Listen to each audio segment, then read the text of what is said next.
All right, and that is also what forms part of the headline for the nation this morning, Uhuru's real agenda to visit London.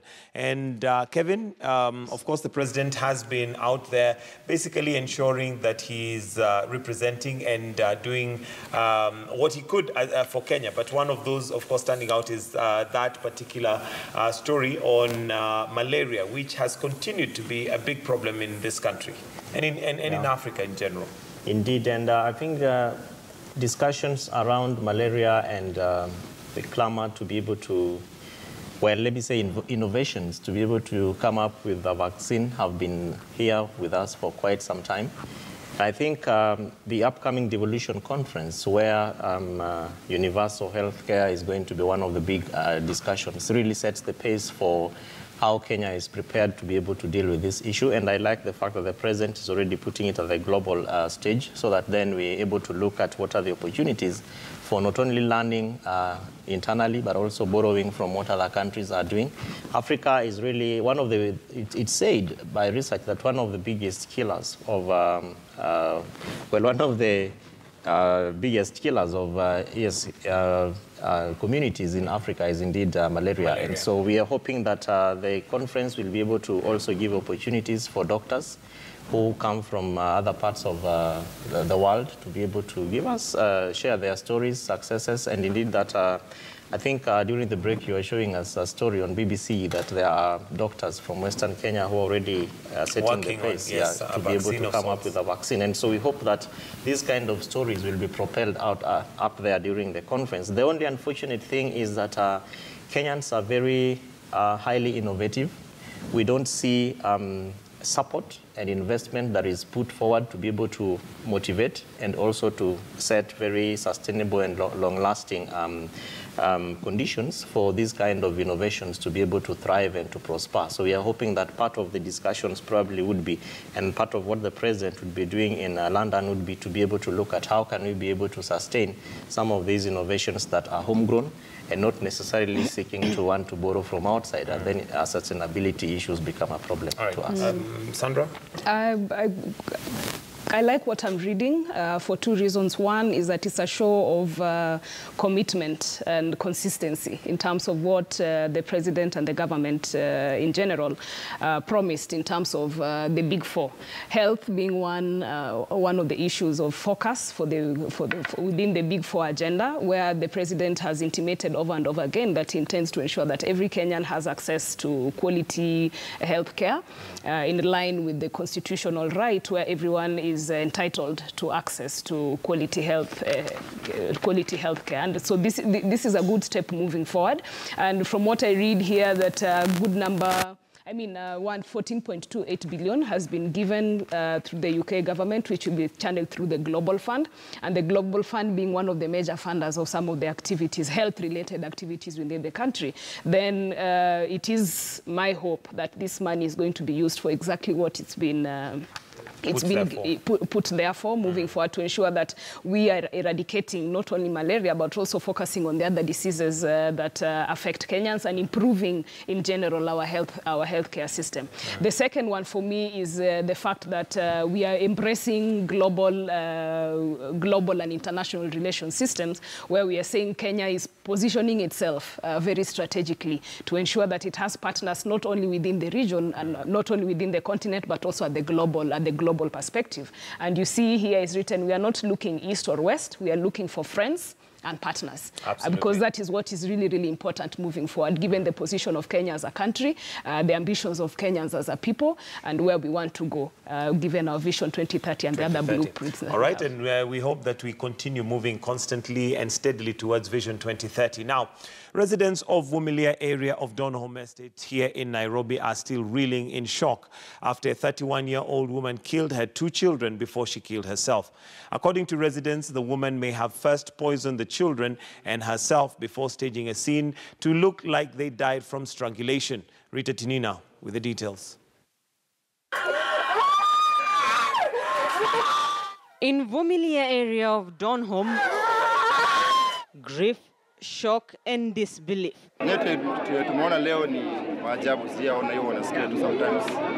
kwa TV, kwa news. Lakini leo wenyewe nimeona face to face. Residents say the day started like any other, but the afternoon would see a mother cut short the lives of her 2 small children. The 31-year-old woman, identified as Elizabeth Mweni, took the lives of her 3-year-old daughter, whom neighbors called Kalunda, and 4-year-old son, identified as David. Their bodies were found in the one-roomed house they lived in. The bodies of the 2 children tied next to a bed. Residents suspect the children may have first been poisoned. Wakati tuliingia hapo ukiangalia ni kama hao watoto walipewa sumu, halafu saa ile walikufa na akachukua kamba akaweka mmoja hapo na mwingine pia hiyo kamba, kwa sababu yeye mwenyewe hiyo kamba amejinyonga nayo haiwezi kuua mtu. Ni kama pia yeye alikuwa amekunywa sumu, sasa akaona afadhali achukue tena kamba nyingine ajifungie kwa kitanda, watu wafikirie ni kujinyonga. Police say she left behind a suicide note citing marital problems. Rita Tinina, KTN News. All right, and very sad news there, but of course highlighting a major social issue that we have as a country where we have things that happen that are bizarre. And we're just talking about universal healthcare here. One of the areas that I think has remained neglected for a while is mental health care. Sandra, maybe something that needs to be checked into. We've had quite a number of incidences like this. Remember, there was also the man who killed his 2 children, killed his wife, and then hung himself. I mean, mental health care. We are a very stressed population, very, very stressed population, given the day-to-day demands of work and bills and education and all these things. And yet we have not been socialized in a way that we can sit down and, you know, express ourselves and express our challenges. Even at a personal level, even at a familial level, I think we are becoming more and more individualized, so that your issues are yours, and you're left to deal with them on your own. And beyond that, there aren't enough structures to ensure that those who are having issues, you know, emotional issues especially, are catered to. You know, there isn't proper what's the word? Structures and systems to ensure that individuals are able to go and speak to someone. And also tied to this is the stigma that comes with it, that you have either a mental health issue or an emotional issue that you're going through. You're expected to be perfect. Beyond being an individual, you're expected to be very perfect, so that you have, you know, you have everything in order. Culturally, you'll find that even if you're going through depression, people tend to think that you're mad, there's something wrong with you, and then there's a stigma attached to that. Because even if you have gotten to a point where you're mentally ill, because really that's an illness, society should be able to accept that. Kevin, I don't know your experience, especially dealing or culturally, where we are when we look at things to do with mental health. Quite unfortunate. I know that either last year or 2 years ago, we had a UN Day, which was meant to be able to commemorate Mental Health Day. And probably, I think the manner in which we engage with this kind of set platforms or structures really is a question, so that we are able to look at what are the lessons learned and why are we commemorating those very particular days. And part of it was that there was a research that was done and indicated that people have different stressors. When you wake up in the morning until the time when you go back to bed, there are lots of things that cross your mind. You know, there are things that you want to do, you never get to achieve them. There are societal expectations, there are familial expectations, there are individual expectations. And ultimately, you ask yourself, what is the future?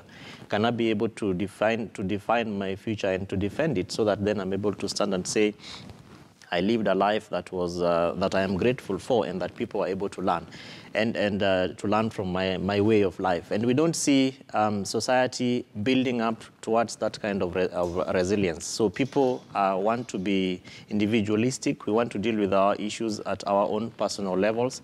So probably what needs to happen is, in my view, counties really need to more or less not just look at, and we were talking about health in our earlier discussion, but also to broaden this to also include mental health and create opportunities where people can be able to more or less have cells or social networks where if you feel in a certain way, then there are people that you can be able to go and talk to.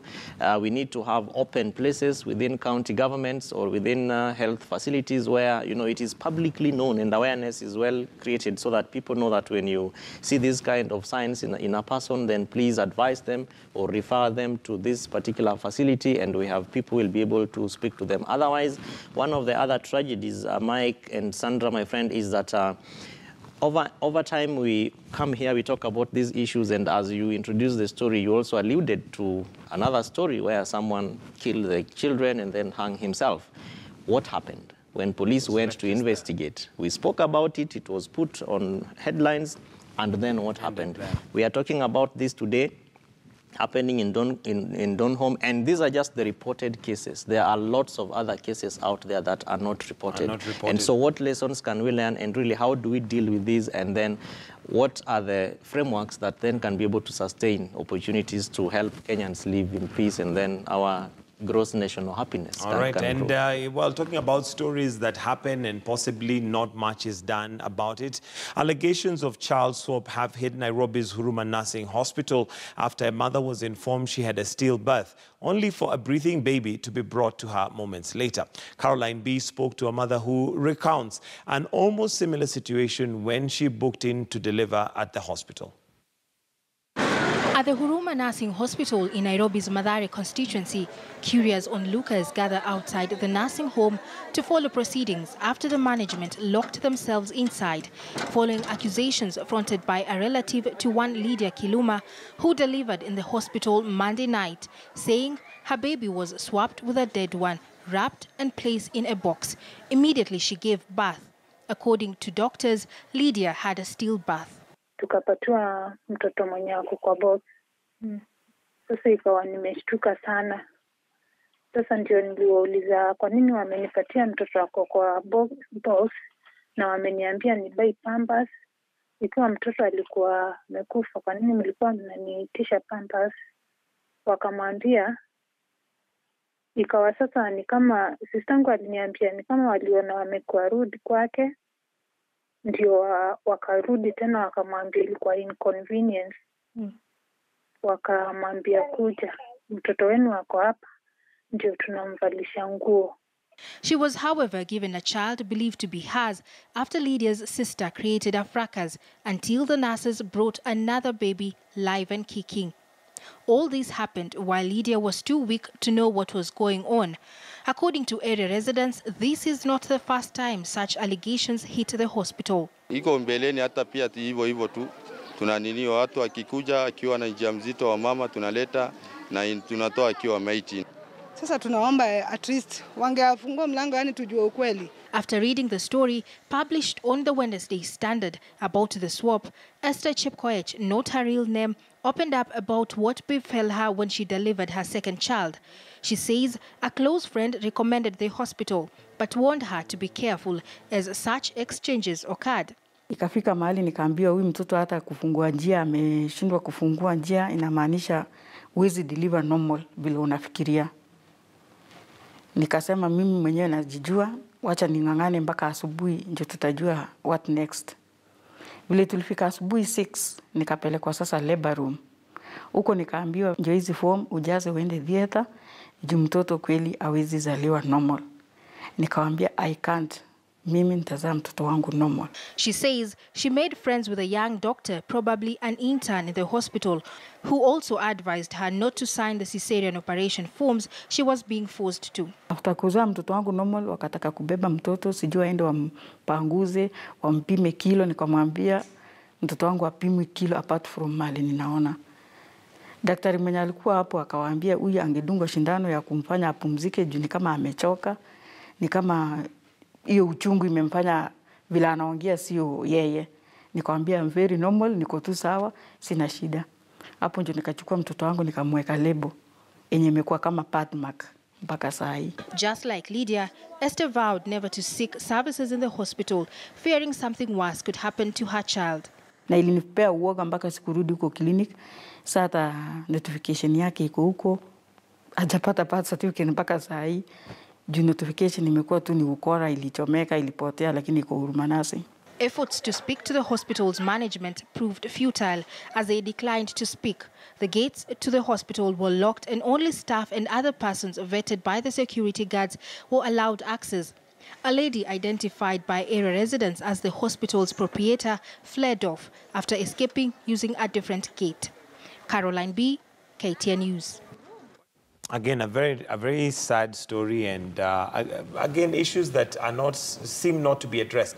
I remember, I think it was last year and the year before, there were issues surrounding Pumwani Hospital with children disappearing, with children being said to be dead, with swapping of babies, still going on, but seems like nothing is done.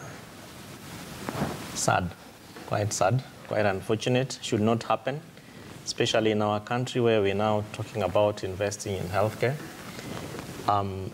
Really this points to the question of do we ever learn as a country? And if we do, or when we do, what actions do we take from the lessons that we learn? Because this is happening today. You've just talked about Pumwani Hospital.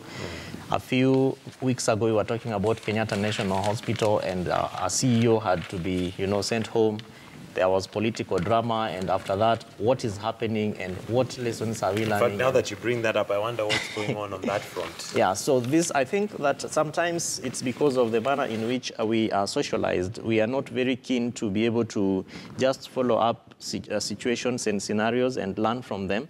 And probably for organizations or institutions like County Governance Watch, where I engage, and others, non-governmental or non-state actors, this gives us an opportunity, and especially the media, to be able to pick up a story and follow it until conclusion and open up public participation processes so that then we are able to ask the public, this is happening, what do you think needs to be done, and what actions should the government be able to take at both national and county levels? Because sometimes I'm of the opinion that some of these events take place for us to be able to take certain actions, but those actions are never taken. And probably it's because from a citizen perspective, you think either it's not happening to me, it's happening to someone else, without taking note that of the fact that it could be you tomorrow, or it could be a relative. You know, that this is a sister of the lady who actually created that uproar, and then it's now making stories that we are talking about. Sandra, very briefly, before we just take a look at what's on the headlines.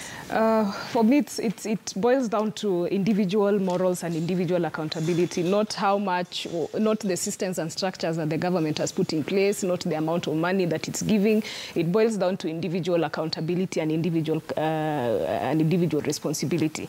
Because the kind of individuals we are dealing with, these are human traffickers. There isn't any other way we are supposed to paint it, and there isn't any other place that we can shift blame to. And they should be dealt with as such. They are criminals, and what they're doing is wrong. And what upsets me even more is the fact that, because that's not the first time, it's something that people know about, and yet that clinic is still operating. They still open their doors. They're still having women going to access their services. So again, it comes back to us in terms of to what extent are we holding each other? Are we holding each other accountable? Does it have to be you or someone you know for that to happen before someone takes action? Okay, Sandra Ochola, Kevin Osido.